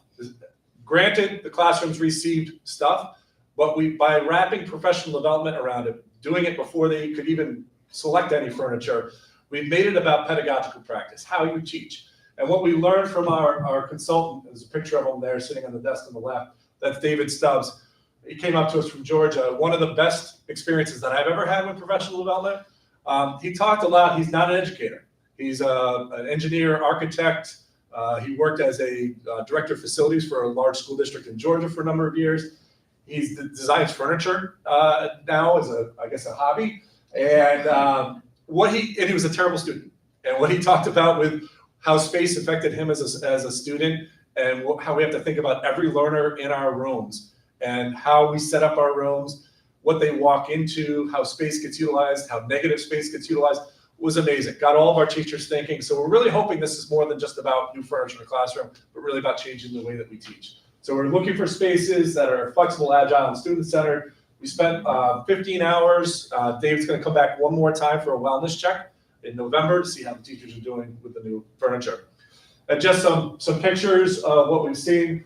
I got a couple on Friday already. What I love about the one on the bottom right, special ed classroom, David really encouraged teachers to let the kids figure out how to utilize the furniture. It can be set up in about 150 different ways in a classroom. And he said, you won't figure it all out, but your kids will. And they'll figure out what makes them a better learner.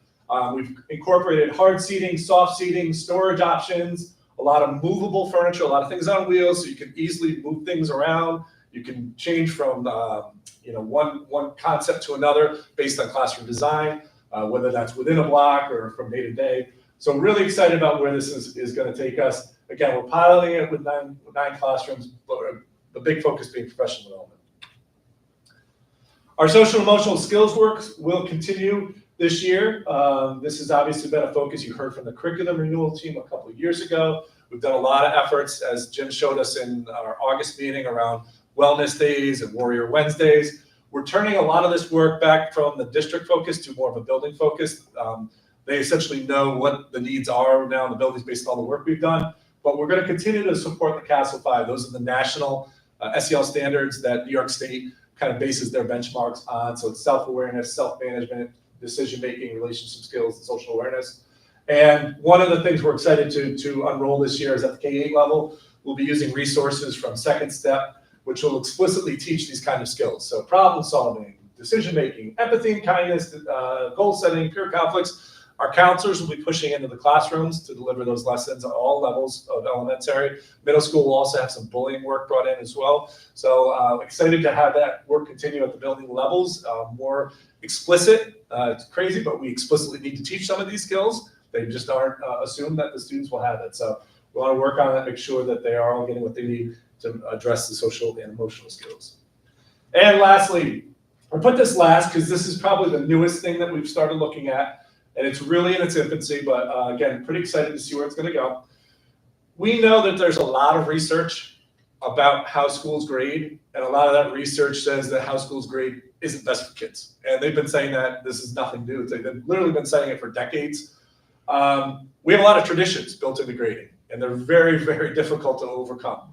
And so all we want to do is start to have the conversation about these things with no real intent to necessarily change anything right away, but we want to understand the research and what things we might want to look at as a district.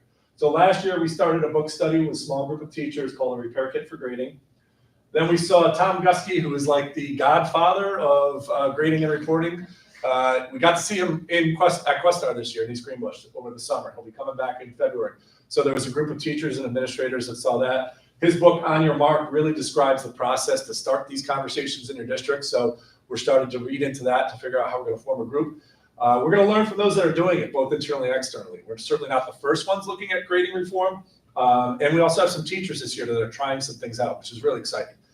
We have met with a couple high school last year, which is awesome, or last week, really very awesome. We're going to form a coalition for change, as Gusky calls it. It's basically a group of teachers that will start to understand the research, start talking about what works, what doesn't work, why we want to change, maybe not change anything at all, but at least have the conversation. But we need to better understand what's out there, and then determine a clear and concise purpose for grading practices. Does our grading actually match what we're trying to do in the classroom? We spend a lot of time on essential standards, formative assessments. Now we want to make sure what goes out at the end, that grade, actually matches what we're asking our kids to do. So very excited to get this going and early on in this, but I hope to be able to provide some updates at a future presentation. That is it.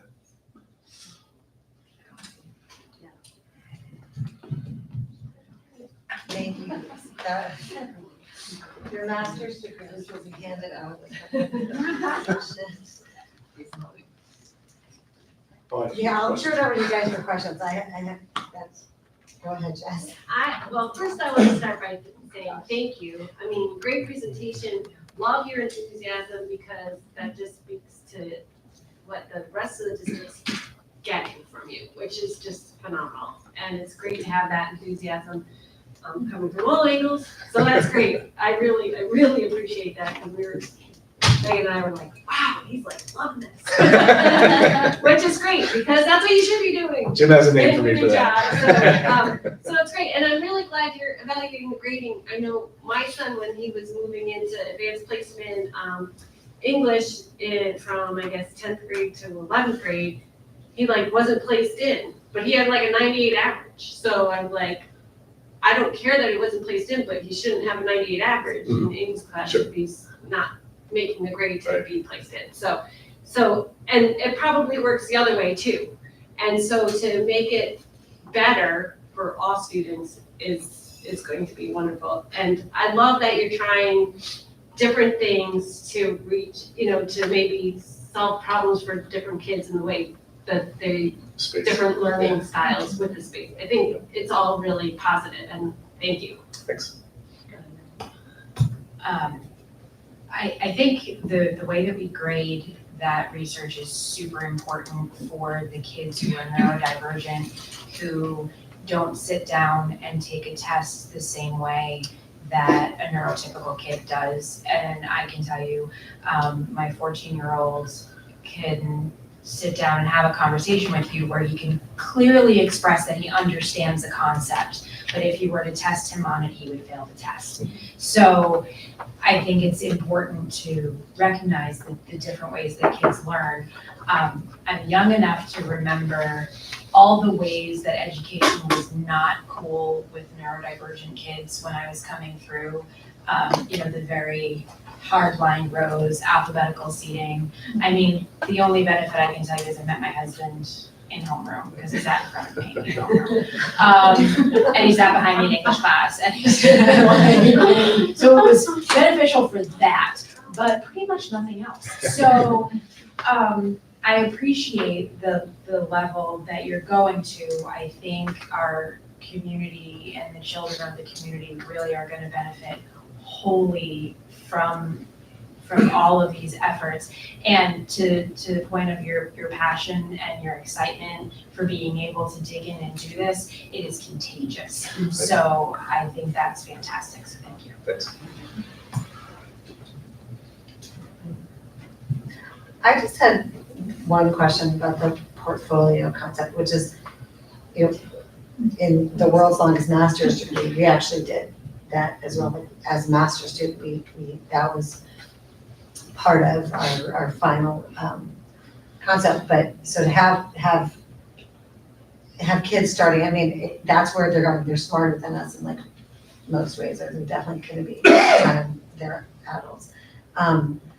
I was curious to how, like, if you have, do you bring in like CTE students, like, shop auto, like, is there a method to get that into a digital, like the hands-on, like here, again, my other soapbox is the hands-on, and are there ways to get the hands-on pieces into the portfolio? So I mean, the short answer is sure. We're gonna make this, again, pretty organic, so we're gonna see what kids come to us that are interested in it. I think we'll probably have to do some selling down the road as we look to expand it.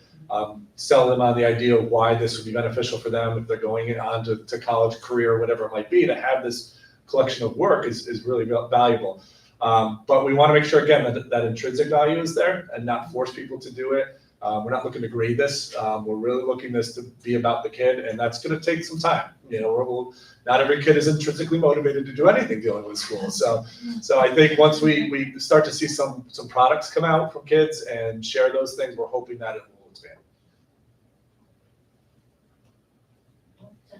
I just want to say how impressed I am because you talked so fast, but I understood everything. I tend to do that, Jess. You were so clear, so thank you for going at that speed. And also kind of just to echo what they were saying, I'm kind of blown away by the enthusiasm and the commitment and asking the hard questions. I mean, not just, we're making sure that we teach these kids this curriculum, but also are they understanding it, which obviously is as or more important. So I think that we're lucky to have you and the people working with you. So thank you for putting this together and for everything that you do. Thanks. And I'm just the tease for the buildings. The buildings are going to give you a lot more of the meat, so you'll enjoy their presentations as well. Thank you. Thank you. Thank you. Thanks, Matt.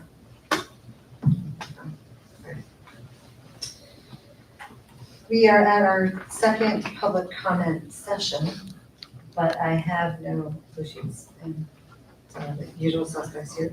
So. It's okay, I'm not it's all. Just look.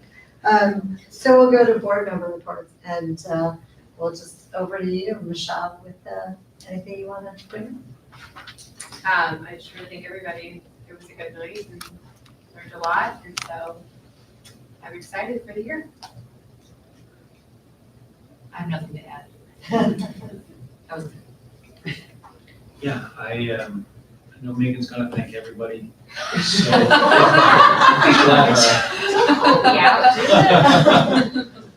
but yeah, good meeting.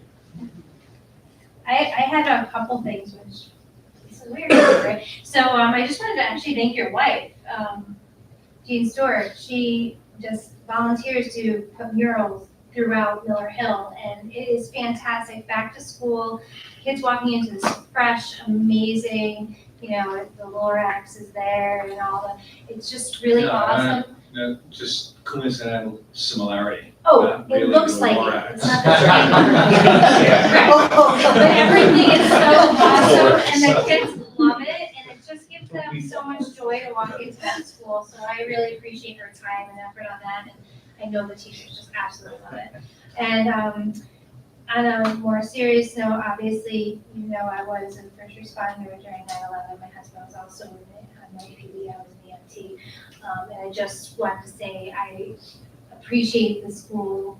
I know like today at Miller Hill, for example, it's Red, White, and Blue Day, and the kids wore patriotic clothing, and a lot of, I'm not sure about all of them, but a lot of the staff really taught about 9/11 Day and really took some extra time. And I think it's important that we still remember that 22 years later, it affected us to the core. I was a little off all day. I can't go on social media. I can't watch television.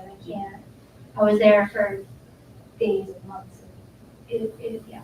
So I really appreciate what the school does to keep everybody still knowing. So thank you. And it's been a great start to the school year. Go ahead and do it. We're going to concur. Well, I'm going to thank you for your service. I was just actually having a conversation with someone yesterday talking about having very clear memory of where I was exactly when it happened and what happened and it was all those years since then. And it changed the trajectory of so many people's lives. Not just the people who were lost, their families. It really had such an enormous impact. We have the power to make it an impact that is not always a negative by celebrating the people who were lost, by celebrating the people who came together and helped, like yourself. So in our recognition of you supporting the community and showing up, we make it not a sad day, but a day to be grateful and thankful for the people that show up. So thank you. I would like to thank all of the work that went into tonight's meeting. There's a lot that goes into that and a lot that goes into back to school. I want to thank all of the teachers who I know who took extra steps to prep for going back to school, both for their students and fellow teachers. I know everybody's got a little different thing that they do to get ready for going back to school. I've heard great stories so far about how positive people are about how the year has started off. So I want to keep that going. And I'm very much looking forward to the middle school open house and the high school open house Wednesday and Thursday. So I love the new format of the high school open house, by the way. I think that's absolutely fantastic. Where you can come and it's kind of like all together and it's not overwhelming. It's fantastic. I love that you do that. So I'm just really very grateful for everyone really giving 100,000% of themselves because it shows. So thanks very much. I think I agree with everyone, but I also think that tonight was a perfect example of it takes a village, right? Because we had the teaching and learning piece, and that was fantastic. We also had the buildings update, which, and you thanked all our maintenance staff and recognized those folks that really work hard to do their part in the village. And we also had the firefighters here, like doing their part. And just tonight was a great example of it takes a village, it takes all sorts of skill sets to make this the great district that we are. So it was a great meeting, so thank you.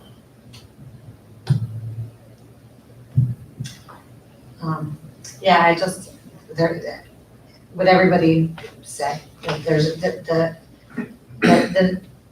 it sort of makes my head hurt a little when I think about that, like the depths and the number of people and moving parts of what it takes to make this district run. And I wouldn't have Rick Primo's job for $1 million in the world.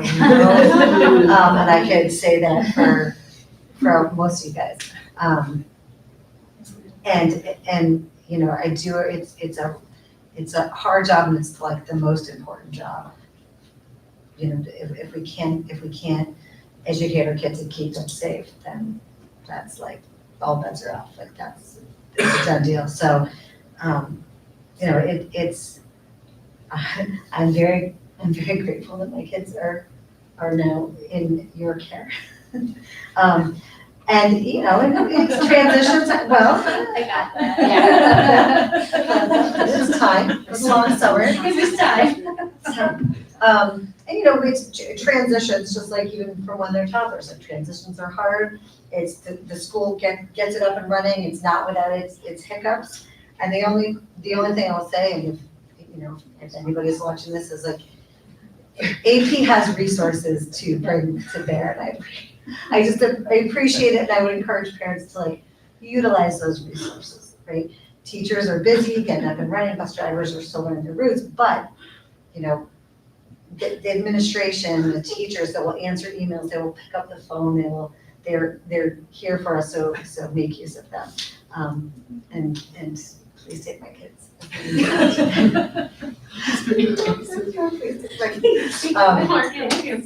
Yeah, and hopefully, I won't pester you too much, but seriously, in all seriousness, so this is a really robust district for a very specific reason that everybody is doing the utmost at every level, and it shows. And it's not always perfect, but it gets there better than most other countries. So. Would you like to motion to adjourn? Second by Jess D. And all those in favor? All right, that's unanimous. And don't go away because I think we have to say the same thing. We're just. There's Megan, oh, and I seconded. Megan, Sorry. I was Megan. She was asking. asking. Sorry.